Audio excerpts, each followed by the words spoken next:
Hey there, everyone. I hope that you're having a great day. Still out on vacation until Friday when I'm back in the regular office. I'm going to put out an updated video on the best stocks to buy now. And I think that you'll like the performance that you see in those. This video, however, inspired by the last video that I did when I was walking around and talking, telling about my nephew and the car purchase that he wants to do, and trying to talk to him about how do you want to set yourself up? Do you want this to be the one car that you get, or do you want to set yourself up that you could continue to have the stuff that you want by setting yourself up for the money to work for you? And that kind of inspired me to talk a little bit more about my perspective on things over time and some of my experiences growing up. And one of the things that I think a lot about in terms of trying for financial independence, retiring early. So you might know it as the FIRE strategy for finance, which is financial independence. So FI, and then retire early, RE. So FIRE strategy. If you haven't looked it up, you should look it up.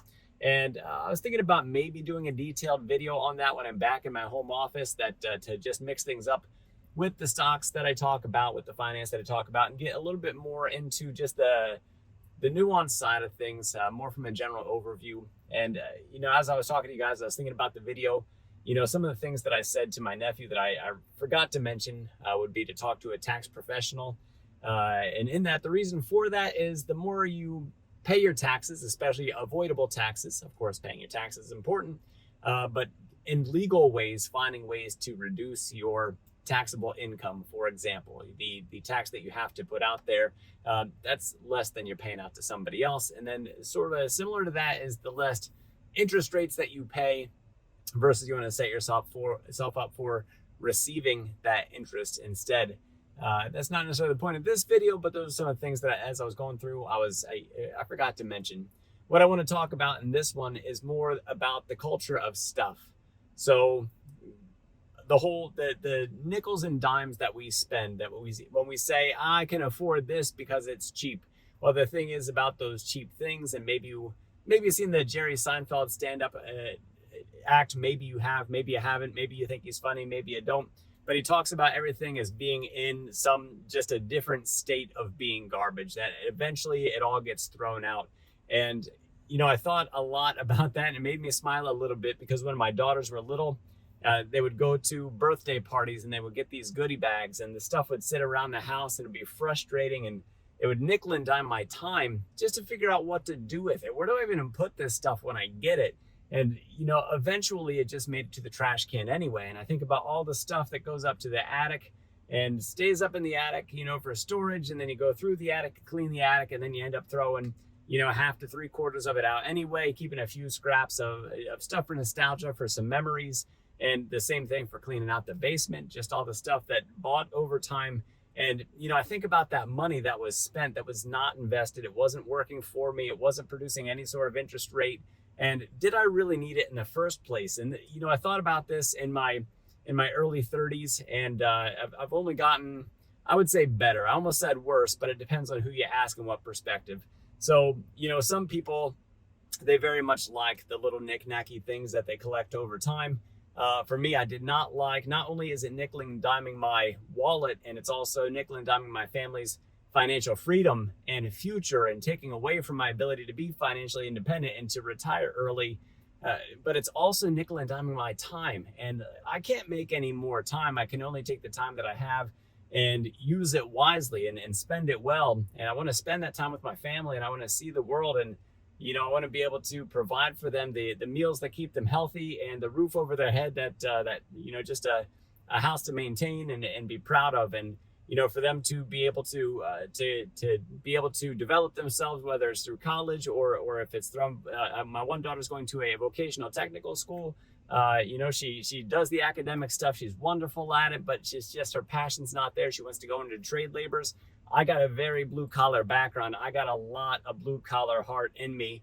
And, I'm skinny and nerdy. And I know a lot of times when I talk, especially about tech and computers and finance and stuff like that, a lot of that stuff sounds white collar, but I also remodeled my own home. I built up the one side of it, ripped off the old porches that were on it, and I built up a pantry, and then my daughter's one bedroom right on top of it, from the ground up all the way to the roof, and did my own electrical work, did my own plumbing, and to me, like, hard work is just in my blood. My dad My dad's probably my biggest hero.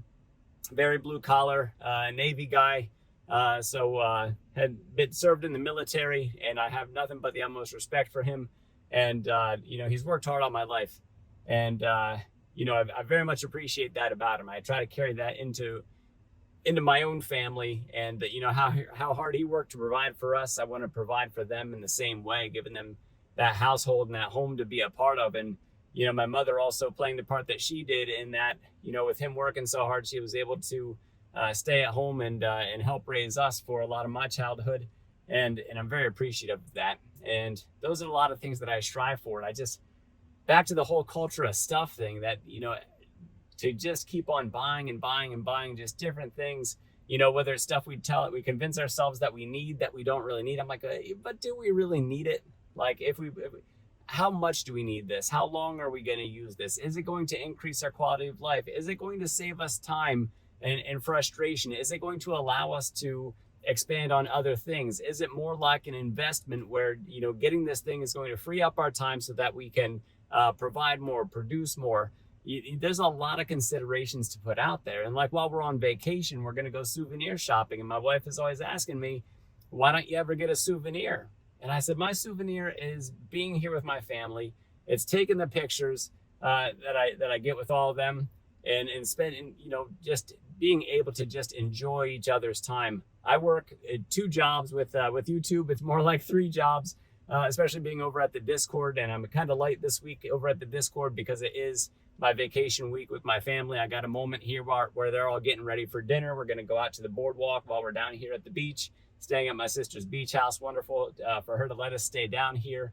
And, we go to souvenir shops, and for me, it's not the thing for me. I don't want to spend, $40 on a t-shirt, something that's been marked up a whole bunch. That kind of stuff doesn't appeal to me. And I want to share this thought with you. And I know that it might seem like I'm rambling, and maybe I am, but I think this is important. There's producers and there's consumers. And I really work as hard as I can to be a net producer. And when I do consume, I like to consume in ways that it helps me to provide more.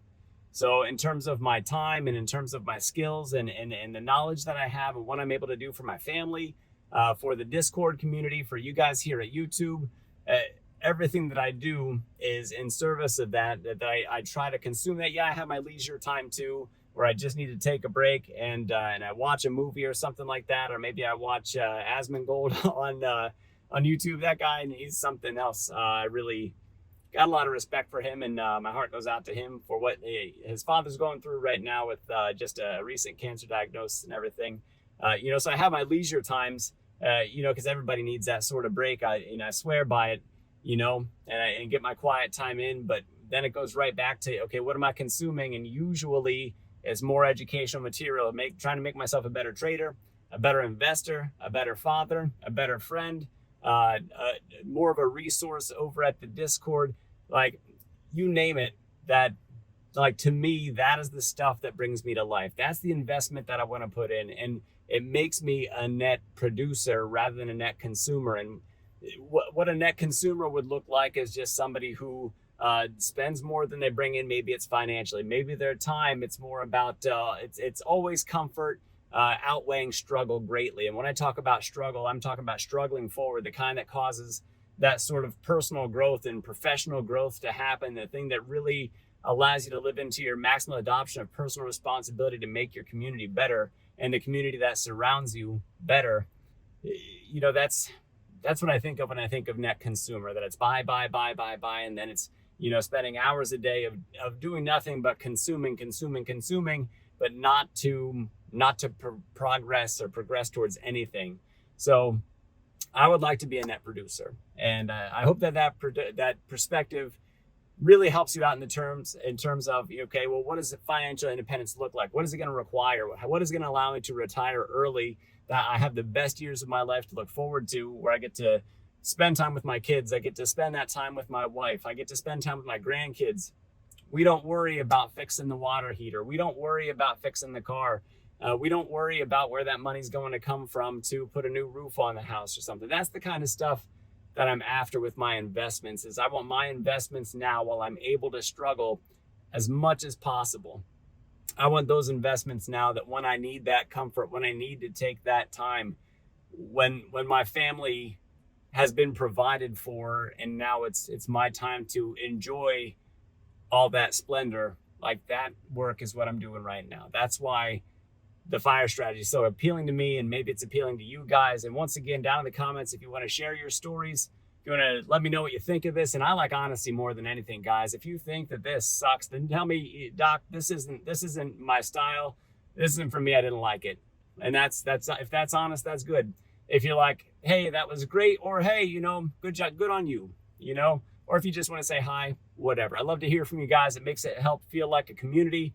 You can share your stories out there. You can share your tips and advice, things that have worked for you. Always love to hear it. I always come at things from a spirit of curiosity, and that everybody's got a value that they can share. And so feel free, the comments are your place to do that. You guys are welcome to come on over to the Discord. If you're already over in the Discord, go ahead and talk to me. We have the general market channel, option channel, crypto channel. Then there's just like the regular laid back, talk about anything kind of channel as well.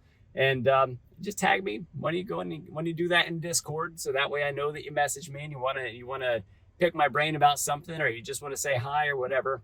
And I really hope that you found some sort of insight in this video, or maybe some sort of reminder.